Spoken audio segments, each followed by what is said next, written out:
Hi, this is a video to show you how to make this really handy little boxed bag with a zip fastening. It's nice and spacious. You can keep all your sewing bits in it, or you can keep your makeup. You can use a waterproof lining, use it as a toiletry bag, and you can probably, if you had a thought to do it, you could probably resize it to make it a smaller or a bigger one if you wanted to. But this is the one that we're going to make today. Okay. To make this bag, you need your top fabric, your lining fabric, a zip, 2 little squares to make the tabs, and then a piece of iron-on fusible wadding. Okay. So these are all pre-cut. They are 46 centimeters by 36 centimeters. And then the tabs are 6 centimeters by 5 centimeters, and you need a pair of those. So I'm going to put those to one side for a moment. The first thing you're going to do is get rid of the lining and the zip, and you're going to take your main fabric, your outside fabric, and you're going to take it to the iron, and you're going to fuse the wadding to the back of it. Okay, so we're going to fuse those together, and then we're going to quilt this piece. So I've fused the wadding to the back, and now I'm going to draw some lines across or down the length of the fabric. Okay, so I'm going from the shortest 2 edges down the 46, down the long length. Okay, and I'm doing them about 5 centimeters apart. Now I'm using chalk just because that's what I've got to hand, and because I'm using a fairly dark coloured fabric. If you are using a lighter coloured fabric, you could use a pen that you can iron off afterwards, or a lighter colour piece of chalk. It is entirely up to you. These lines don't need to be permanent, you just need to be able to see them so that you can, and they don't need to be as clear as I've done here. If you can see it so it's a bit lighter than that, then you can do that. It's just so that while you're sewing these lines you can see them. Okay, so I'm going to go and sew those through the top fabric and the fusible. Okay, so I've stitched those lines, and the chalk will dust off eventually. Okay, the way it's a bit confusing because you've got a rectangle, it's trying to work out which direction these lines need to go in. If you think that your zip is going to be where the lines start and finish, if you put it that way, your zip isn't long enough. But if you put it that way, your zip is too long, which is okay because we're going to chop the zip off. Okay, so it's better that the zip is too long. So that's the only way that I can remember how to do it. That if my zip is going to stick out at each end, that's fine. So that's one way of trying to remember which way it's going to go. So once we've done that, we are going to take the lining fabric. We're going to put our zip up against one edge like that, and the zip is zip side down. And we're going to take our lining fabric and we're going to lay it over the top, right sides together. So right side of the fabric, right side of the lining, with the zip facing down towards the right side of the top fabric.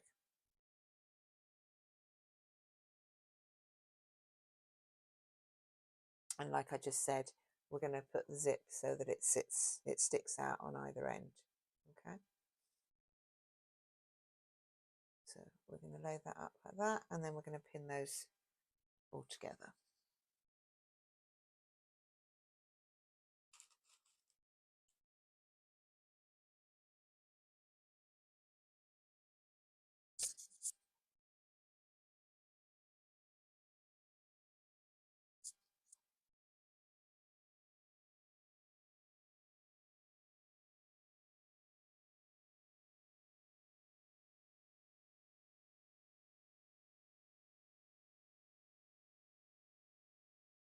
Make sure when you're pinning that you're pinning in the direction that you're going to sew, So the heads of my pins, I'm going to machine, the machine is going to come down this side because the bulk of your fabric is always to the left. So this is the direction I'm going to be sewing in. I'm going to start here and then down here. So the point of my pin is towards the top and the head of my pin is towards the bottom, so that I know which direction I'm going to be able to take the pins out as I'm going along. The other thing you need to make sure is that all layers, so your top fabric, your zip and your lining fabric are all in line with each other on this edge, and where possible that your edges here also match, so that you're not offsetting your lining from your top fabric. Okay, if you have a lot of the fusible sticking out, so it's hard to see where your actual edge is, you can trim that off. Okay, but I've just matched up with the edge of the fabric. So I'm going to go machine along there. I'm going to put the zip foot on my machine so that the needle is sitting to the left of the foot, so that when you machine, there is no foot of the machine on the actual zip, it's just on the right hand side. Okay, so the needle will be going down on the left and the foot will be here. Okay, once you've sewn it, you're going to take the lining, fold it back like that. You're then going to lift the zip, and then you're going to fold the lining back so that it sits inside. Okay, so you want to press all of that so that goes down and that's all coming down, and then we're going to do an edge stitch to hold all of those in place so it doesn't get caught in the zip when you undo the zip later on. Okay, so I'll go and do that and show you. So as you can see, I've stitched there all the way along, and that's held it down on the lining side as well. Okay, then the next step is to sew this edge of the zip to the other end. So you fold your top fabric over, make sure that you're matching up the edges of your top fabric here so that you're not twisting it at all. Make sure that they match up, and I think the first thing to do really would be to pin it together like that, just to hold it in place. And if you wanted to, you could do this in 2 steps. You could do the last stage in 2 steps as well, so if you wanted to sew the zip to the top fabric first and then to the lining, you can do. It's just an extra step. Pin that down, and again I'm thinking that I'm going to sew from this direction, so the head of my pin is at this end and the point is at that end, so they're easy to take out as I move along. I'm then going to take the lining, flip it up so that I'm looking at the right side of the lining, and then I'm going to bring that down so that I'm matching up that edge, and again match up the edges here, and then I'm just unpinning and repinning, make sure that it's pinned edge to edge. Turn it around like that, it's easier.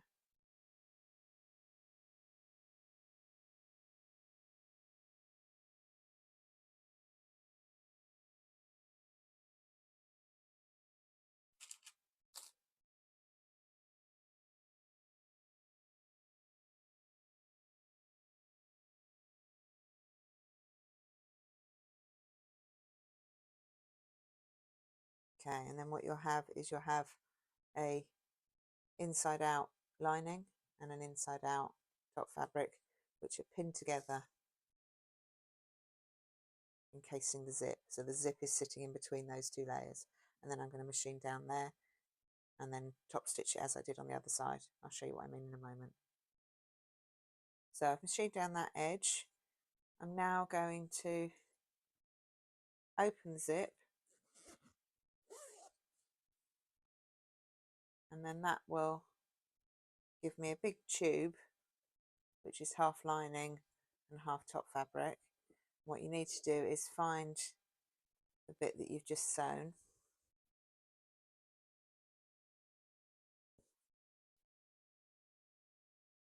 okay, so I've just sewn these 3 layers together, so I'm now going to push them all towards the fabric so that I can then do the top stitch line that I did previously on the other side.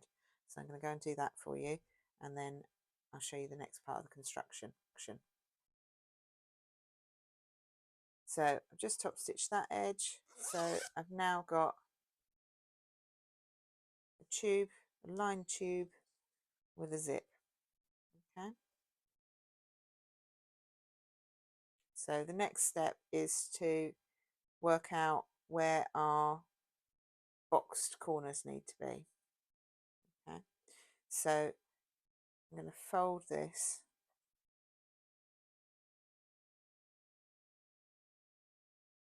also my end, so this end, which is my starting end, is pretty well straight with each other, but at this end it's changed shape, so I'm going to just even that off in a moment so that that is all the same length, because my lining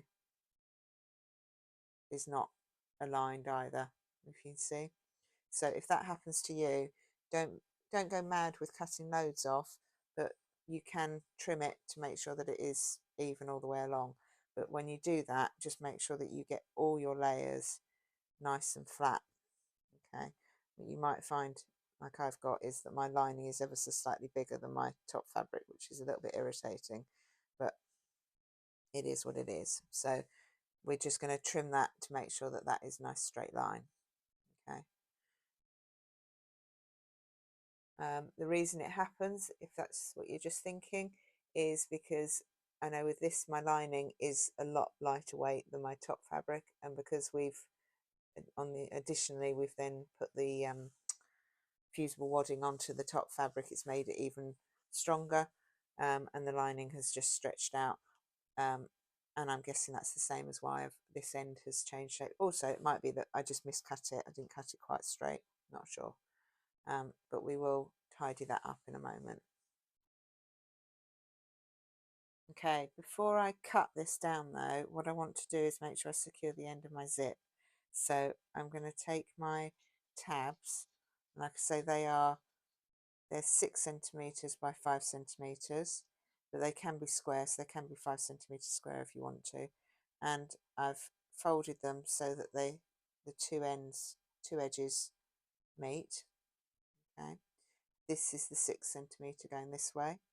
I'm then going to fold it like that, and I'm going to pin it to the shortest length of my odd end. Okay, so I'm not going to pin it over there, I'm going to pin it, you see that's the shortest point there, so I'm just going to pin it and straddle the zip, so it's going to be the width of the zip centered over the zip, and I'm only stitching that through the bits where the zip are. So I'll explain that in a second. I'm just going to pin it to hold it first.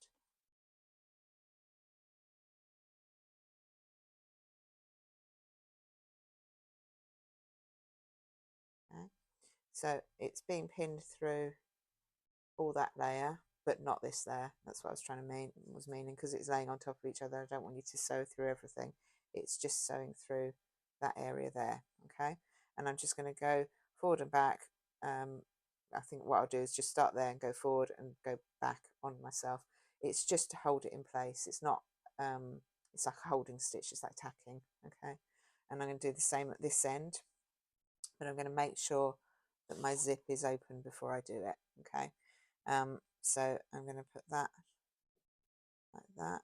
This is a bit more fiddly because of the zip being open, so I'm just going to try and keep my left thumb to hold the two zip edges.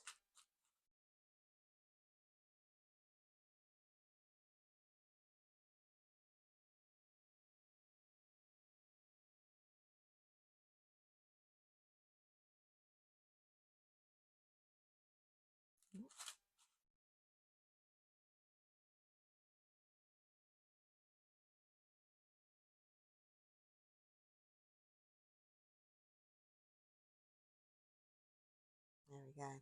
Okay, so what you don't want to do is let the zip splay out too much, and it's really hard because you can't see what you're doing necessarily.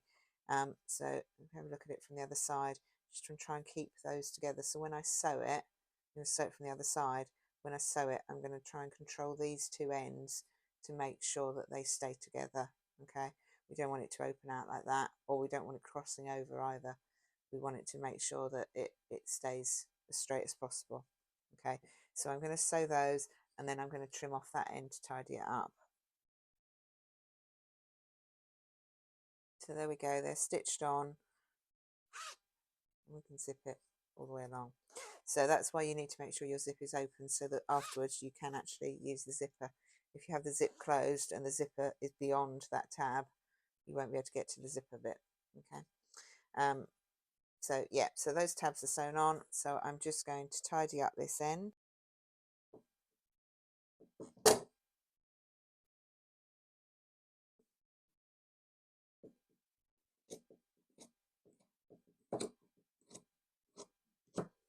we go.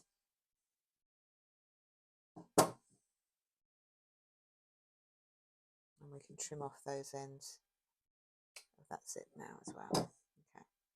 And then we're going to find the middle. So we're going to fold on the zip, and I'm just going to do a little tiny snip at the corner there, and then do the same at that end. So folding on the center of the zip.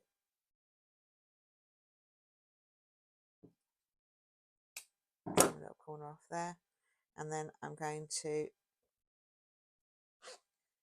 lay the bag down and match up the center of the zip .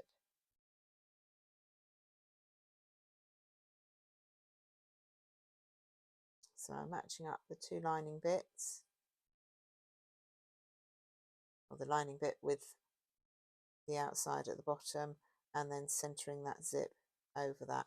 Okay, because I want to find where these folds are. Okay, and they need to be equal. So I'm just going to put a pin in to hold it there, and a pin in here, and then do the same at the other end.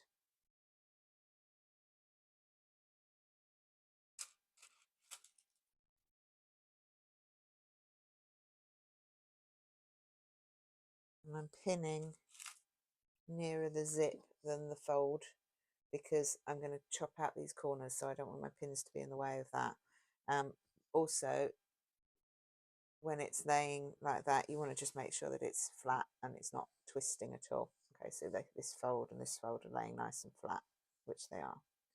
Okay, with the lining, just again, as I said earlier, my lining is a little bit big, so it's just getting it to lay as flat as possible.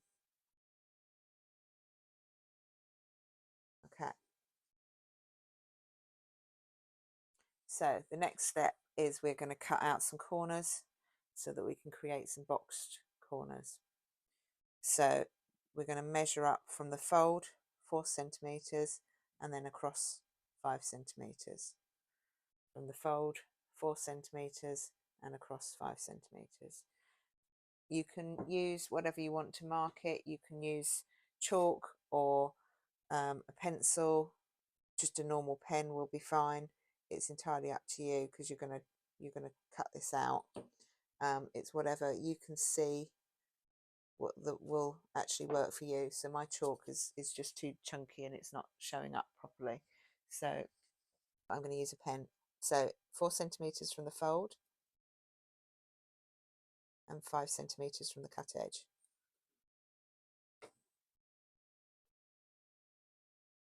Four centimeters from the fold, 5 centimeters from the cut edge. 4 centimeters from the fold, 5 centimeters from the cut edge. 4 centimeters from the fold, 5 centimeters from the cut edge. Okay, and then I'm going to carefully cut those out.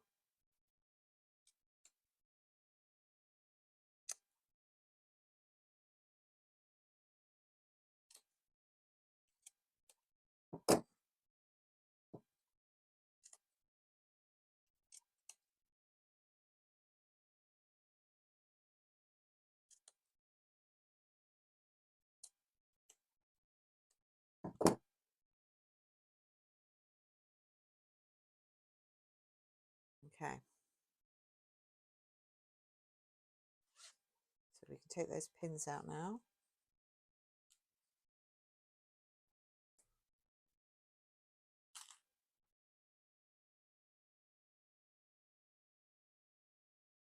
The next step is to join the ends.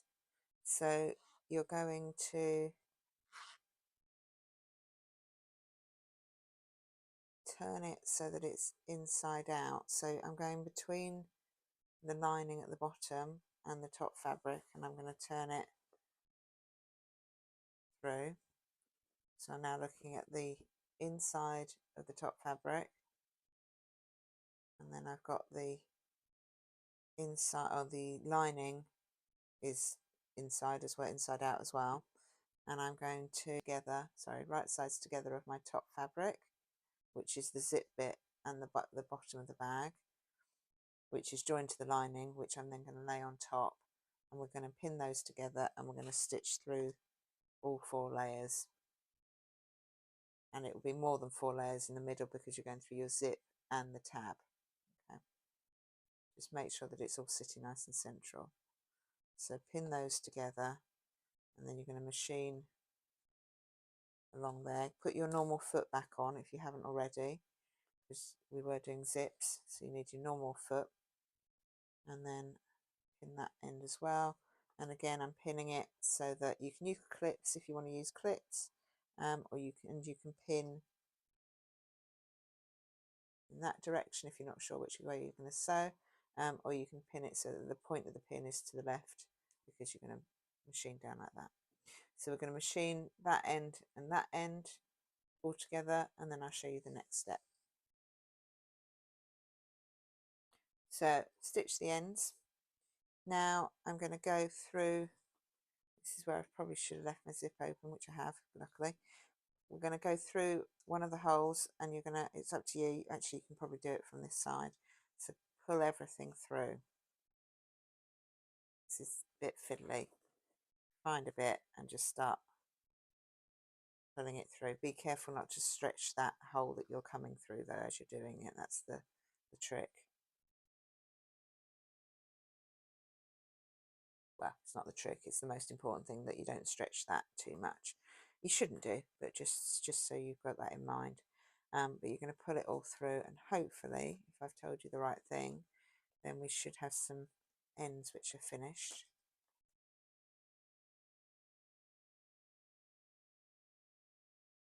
Okay, yeah, it didn't matter whether our zip was open or not.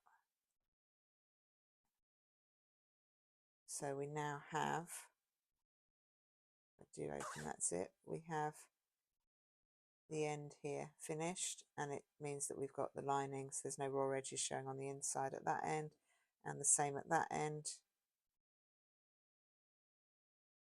And we've got just lining going up to the end of the zip, so that makes it nice and neat. So we have nice finished ends to our box bag. So the last bit is to do the boxing, so it's to create these. So treat everything as one piece. So take your, might be easier to have it unzipped, and get your lining up against the edge of your top fabric. It will be okay at this end because it's held already, but you just need to make sure that that's all together. And you're going to fold it like that. Your seam allowance will be going towards one side because of how you've sewn that. If you want to, if it's bulky, I would just recommend taking out a scoop. Don't take everything, so I'm leaving some of it there. If you move it, if you cut all of that off, you're just moving the bulk down, so you just need to graduate it so that you've not got so much bulk all in one place. And then what you're going to do is center that, so you know that that's the center because they're your corner points. And then you're going to do a 1/2 centimeter seam allowance. So I've actually got a stitch there, so I would use that. You're not necessarily going to have that, but that's about the width that you want to do, so about 1/2 centimeter.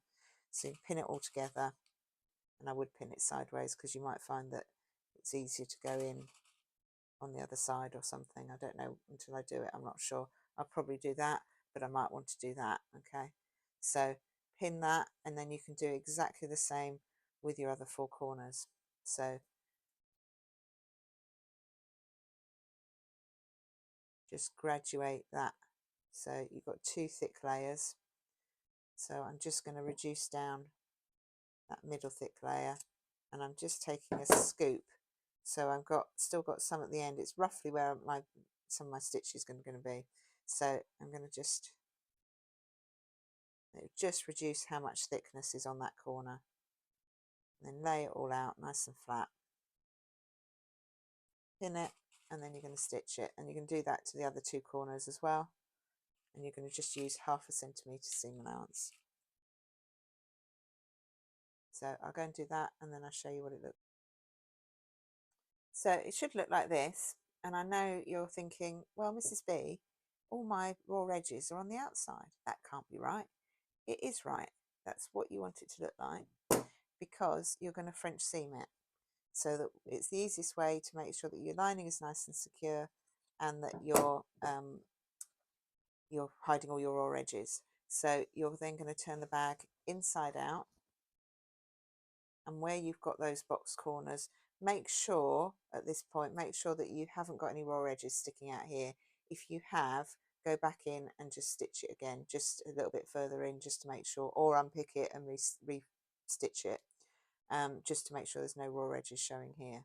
Because what you're going to do is you can push those corners out as far as you possibly can, and really take time doing that. And then you're going to fold it on itself, and I can feel that seam allowance,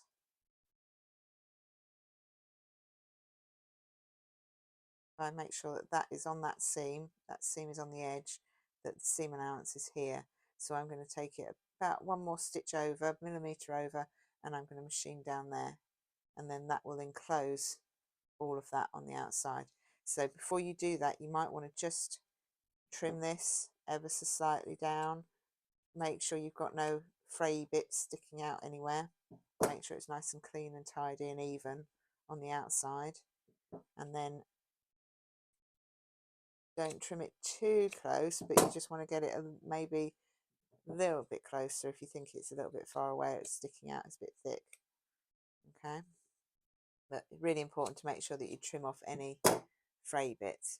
Okay, and then, like I say, turn it inside out, push that corner out as far as possible, push that corner out as far as possible, and this is where you want to make sure that you get that seam right on the edge, roll it over, put some pins in, and then you're going to machine from that fold there all the way down to that fold there on each of the 4 corners.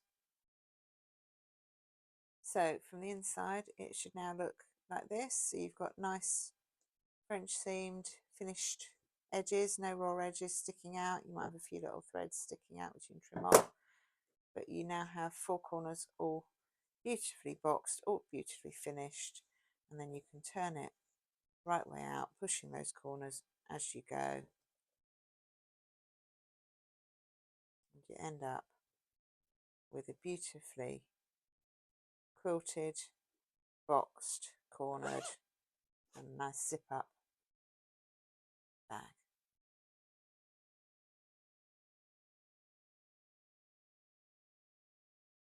Hope you enjoyed that, hope it made sense, and let me know what you think. Happy sewing!